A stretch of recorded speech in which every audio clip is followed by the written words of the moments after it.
Olá, graça eterna, paz eterna, pastor da fé, Elias Santos com mais uma ministração do Cristo ressuscitado, com mais uma ministração da graça eterna, com mais uma ministração da paz eterna. Como vão vocês? Estão bem? Graças a Deus. Vocês que vão me assistir pela manhã, que Deus continue abençoando a todos. Vocês que vão me assistir à tarde, que Deus continue abençoando a todos, que Deus continue cada dia fazendo vocês crescer na graça e no conhecimento. Vocês que vão me assistir à noite, que Deus continue abençoando a todos. Amados, queridos, santos, nosso tema é Palavra da Graça Eterna. Palavra da Graça Eterna. Amém? Vamos orar, vamos falar com Deus. Daqui a pouquinho estaremos retornando com a mensagem. Maravilhoso, conselheiro Deus forte, Pai da eternidade. Usa minhas pregas vocais, minha vida. Usa-me como o Senhor sempre tem feito, para a tua honra, para a tua glória, para o teu louvor. Que eu diminua, que o Senhor cresça em mim, que eu desapareça, que o Senhor apareça em mim. Pai querido, Pai santo, usa-me, pois irei fazer uso da tua palavra. Dai-me cada dia a revelação para estar compartilhando com a tua igreja eleita, predestinada, com a tua igreja santa. Pai querido, eu já te agradeço, em nome do Cristo ressuscitado. Amém. Amém, amados. Então, palavra da graça eterna, né? O nosso tema, palavra da graça eterna. Vamos trazer mais uma mensagem da palavra da graça eterna. Eu quero começar hoje, com provérbio de Salomão, sabedoria de Deus. Ele deu um pouco de sabedoria a Salomão. Salomão se transformou no homem mais sábio que já existiu no seu tempo. Eu creio que até hoje, né? Mas foi uma partícula mínima de sabedoria que Deus deu a ele. Ele pediu, né?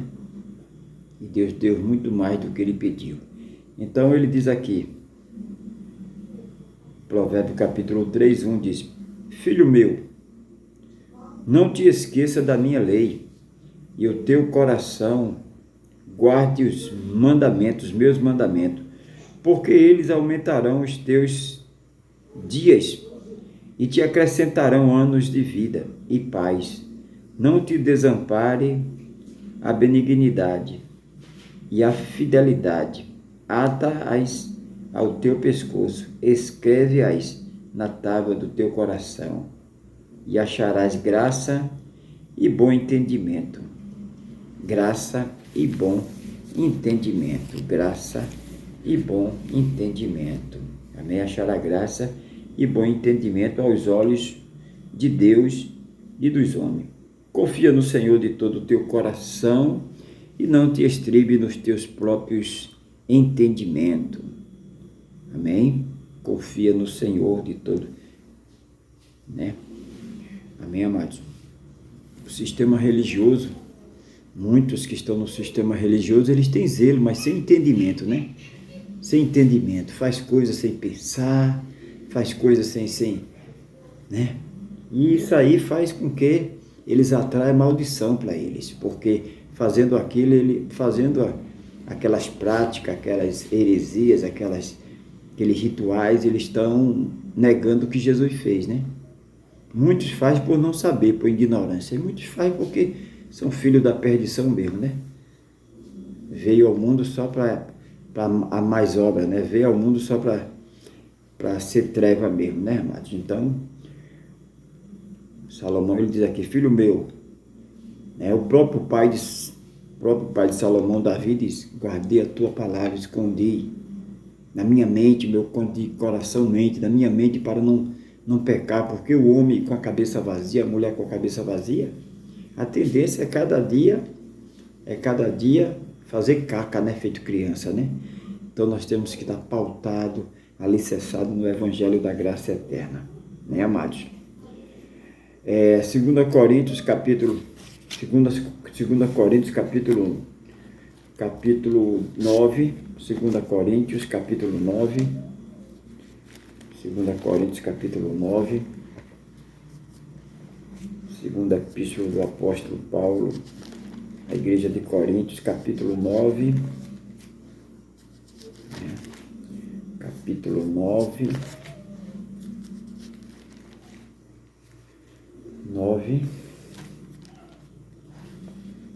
e o verso 10, 9 e 10. Olha aí, amados, o que é que diz? Olha. Conforme está escrito, nós cremos porque está escrito. Amém?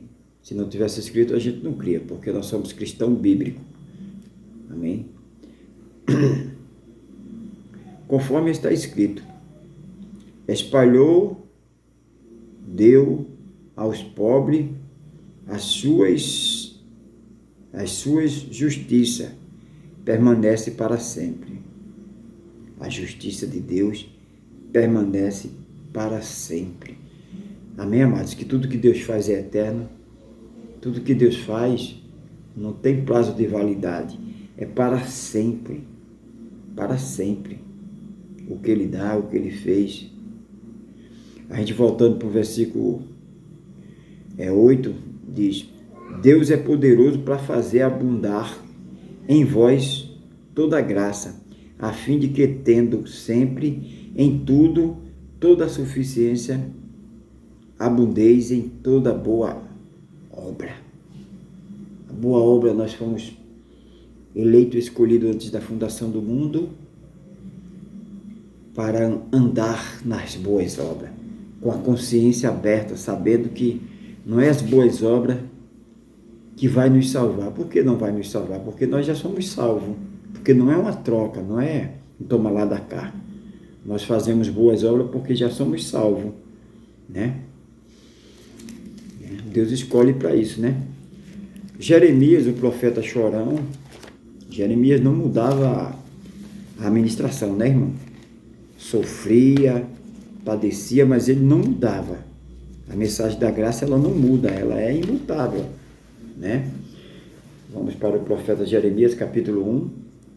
Jeremias, capítulo 1. Jeremias, capítulo 1. Jeremias 1. 1:8. Aí vamos começar do 5, né? 5, 6, 7 e 8. Antes que te formasse no ventre, te conheci, e antes que saísse da madre, te santifiquei, e as nações te dei por profeta. Cadê o livre-arbítrio, irmão? Isso é falso. Isso é fruto do catolicismo, é fruto do tradicionalismo. Um ser humano escolher Deus. Olha aí.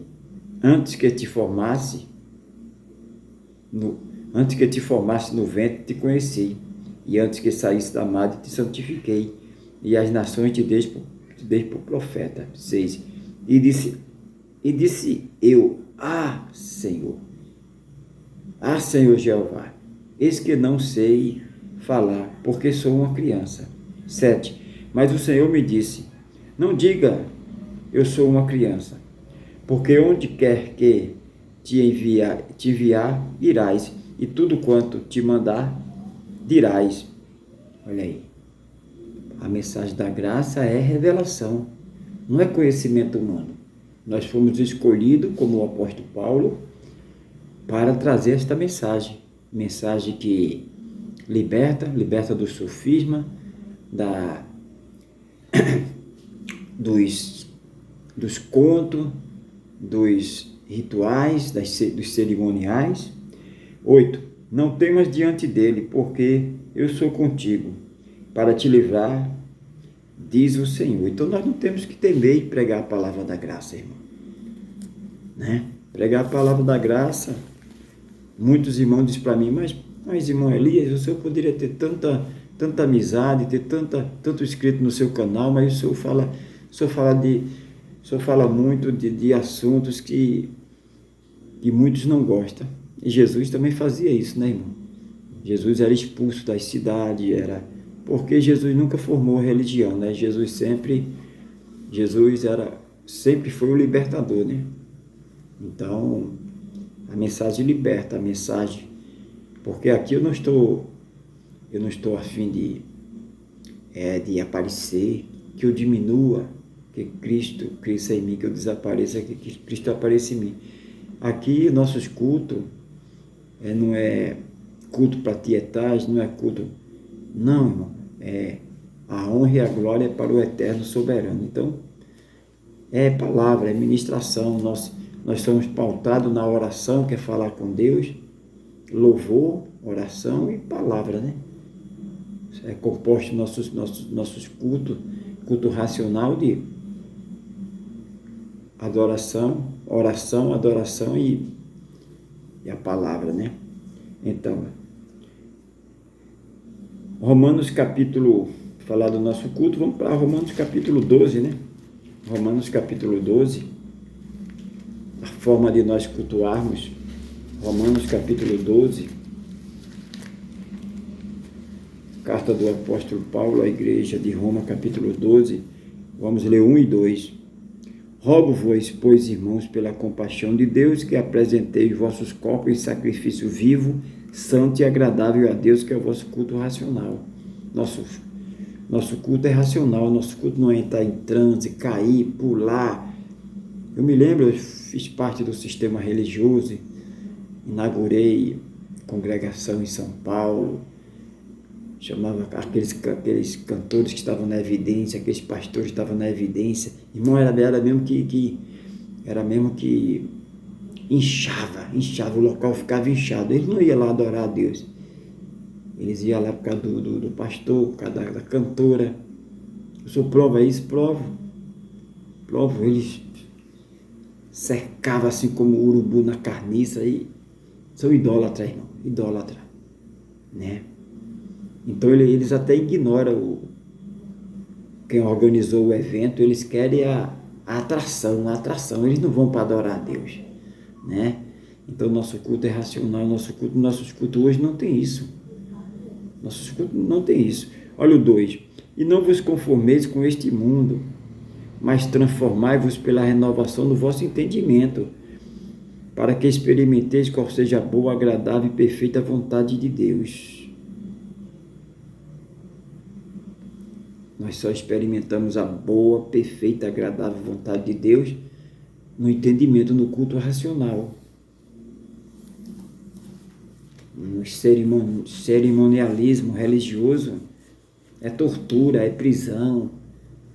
É uma prisão tão tremenda que passa anos, mais anos, para a pessoa se libertar daquilo. Em vez de quando a pessoa ainda tropeça naquilo ali ainda, mas temos que insistir, crescer na graça e no conhecimento, né?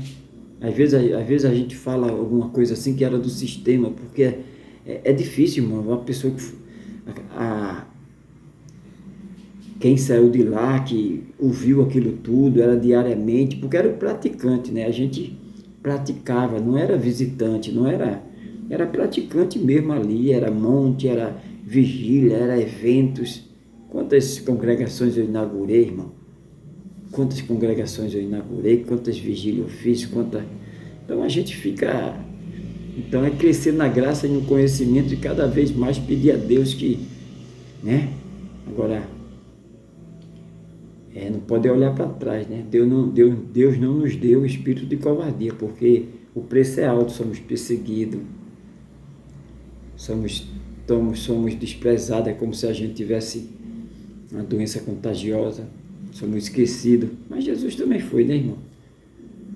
Porque o sistema religioso, em geral, ali, 90% aí, tem gente honesta, mas a maioria é interesse, né? Se você está lá, você está carregando a mala do líder, você está lá sendo escravo dele, ele aparentemente ele faz que gosta de você, que quer teu bem, mas só basta você discordar um pouco daquelas palhas secas que eles estão dando lá, que eles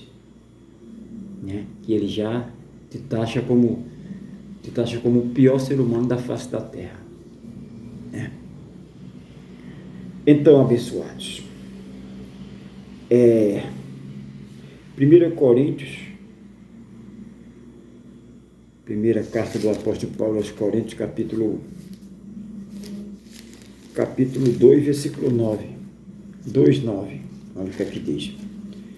2:9 diz assim: mas como está escrito, por isso que nós cremos, está escrito.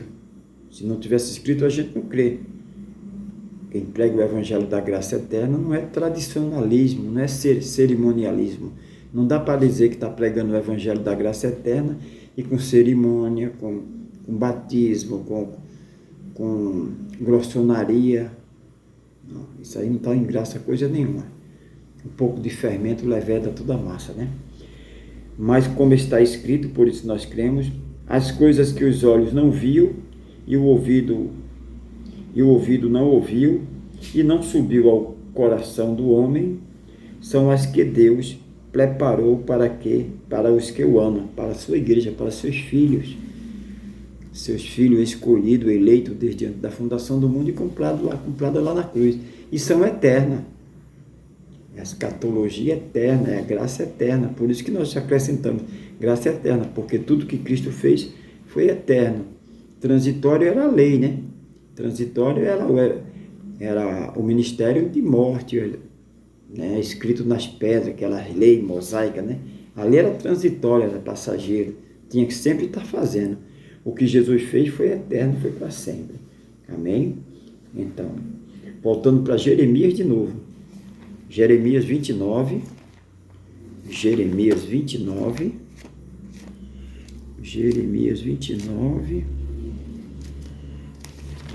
capítulo 29,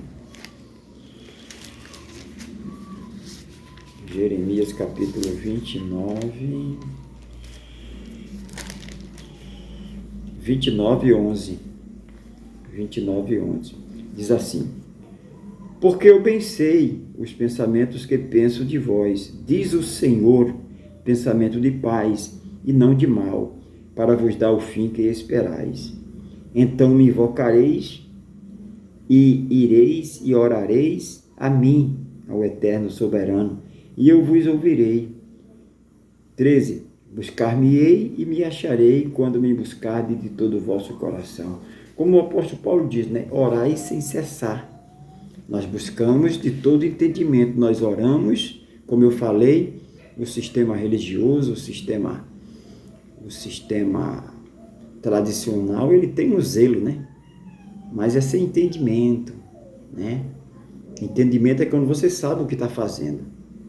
A gente não tenta dar remendo aqui, remendo novo em pano velho, remendo velho em pano novo, a gente não tenta aquele arrumadinho, não, a gente não tenta aqui, a gente não tenta nada, a gente lê a palavra como ela é, né? Como está escrito, né? Amém? Olha o Salmo de Davi, Salmos 35, 27, Salmos 35, Salmo 35, Salmo de número 35,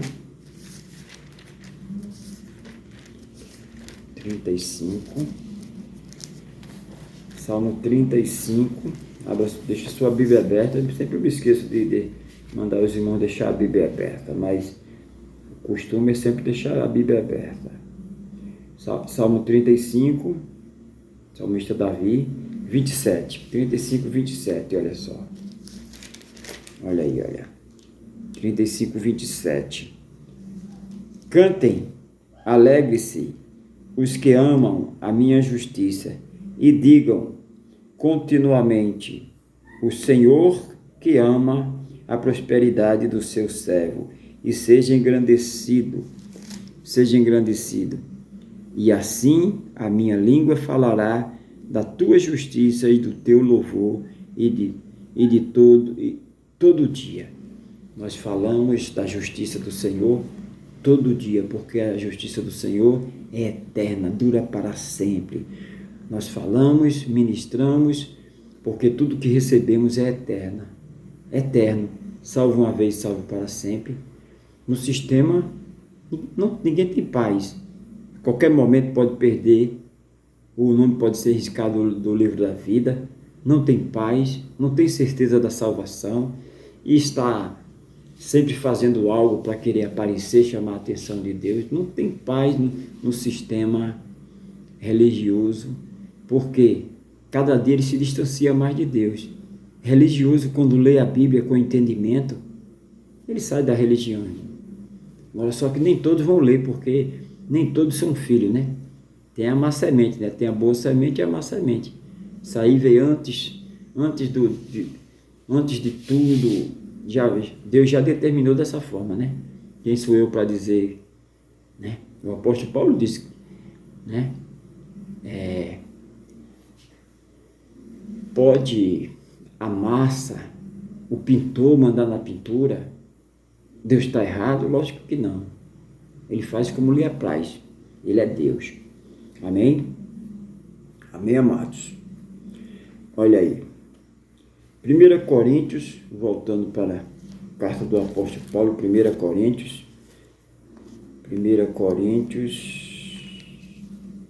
8:3. 1 Coríntios 8:3, olha só. Primeira epístola do apóstolo Paulo, capítulo 8, versículo 3. Capítulo 8, versículo 3 diz assim, olha. Mas se alguém ama a Deus, esse é conhecido dele. Se alguém ama a Deus, esse é conhecido dele. Se alguém ama, se alguém obedece, se alguém ouve a voz dele e segue, esse é conhecido, esse é filho dele, esse é boa semente.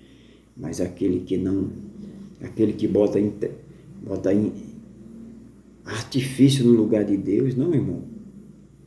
João 19:30, até telestai lá na cruz, quando Jesus dá o último suspiro, ali o véu do templo se rasga. Então hoje não precisa de intermediador. Não, hoje o filho fala com o pai através da oração, orar e falar com Deus. Não precisa intermediador, pontífice, medianeira, isso é tudo criação do tradicionalismo, mas isso não é bíblico, né? Então, se não está na Bíblia, nós não cremos. Descartamos, é anátema, né? 2 Coríntios, capítulo 8, ainda nas cartas do apóstolo Paulo, só que agora 2 Coríntios, capítulo 8, lemos 1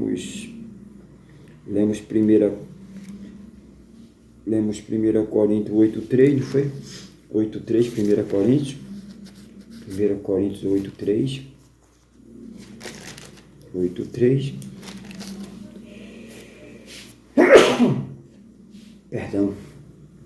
Perdão, irmãos.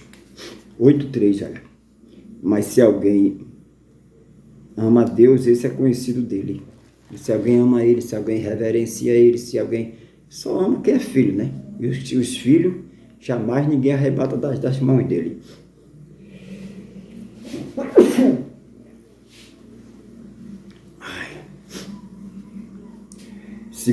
Vamos para 2 Coríntios agora. Segunda carta do apóstolo Paulo aos Coríntios, capítulo 8, versículo 4. 8:4. Vou tomar um pouco de água aqui.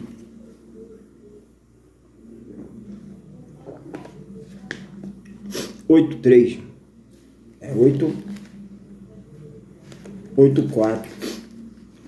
Segunda carta do apóstolo Paulo, 8:4 e 5. Pedindo-nos com muito rogos a graça e a comunicação deste serviço, que se fazia para com os santos. 5. E não somente fizeram como nós esperávamos, mas a si mesmo se deram primeiramente ao Senhor e depois a nós, pela vontade de Deus. Pela vontade de Deus, irmão, não é a vontade do homem. Cadê o livre-arbítrio?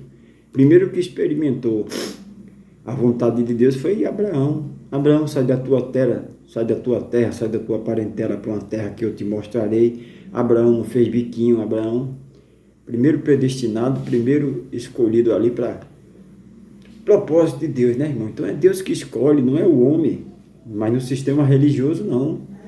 O sistema religioso é o falso livre-arbítrio, é o homem quem escolhe, né? É tudo o poder do homem, né? Mas só que o homem não tem poder nenhum. Se o homem tivesse poder, ele ficaria vivo, ele dominaria. Todo o reinado, entre aspas, do homem aí é limitado, é transitório, é passageiro. O de Deus é eterno, né? Olha aí. Olha aí, amados. Voltando para Salmo 31 e versículo 23. Salmo 31. Salmo 31. Salmo 31. 31. Salmo 31.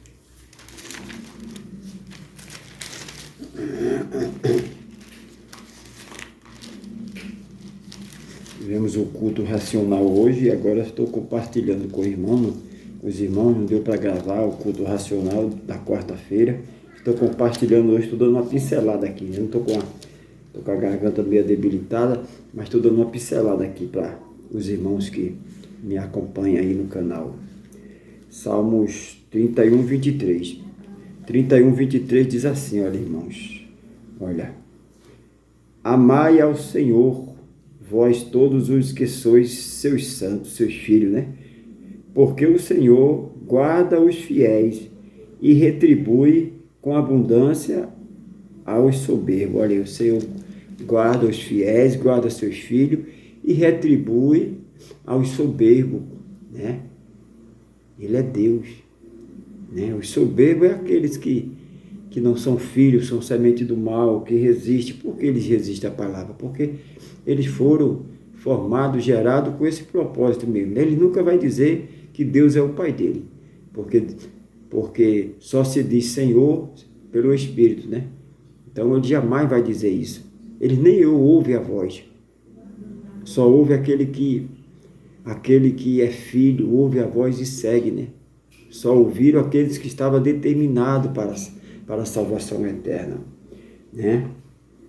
2 Coríntios novamente, 2 Coríntios capítulo 8, versículo 7, carta do apóstolo Paulo, a segunda carta do apóstolo Paulo à igreja de Coríntios, capítulo 8, versículo 7, diz assim: portanto, assim como em tudo abundais em fé, em palavra e em ciência, e em toda diligência e em vossa caridade, no amor, né? Para conosco, assim também abundeis na graça. Esse é o evangelho da graça eterna. Portanto, assim como em tudo, abundeis em fé, em palavra, a fé perfeita, a fé em Deus, não é a fé em objeto, a fé em situações, uma fé tola, uma fé em imagem, uma fé em pessoas, em objetos, não, a fé em Deus, a fé perfeita no maravilhoso Conselheiro, Deus forte, Pai da eternidade, superabundância na fé, na sabedoria, no amor da graça de Deus.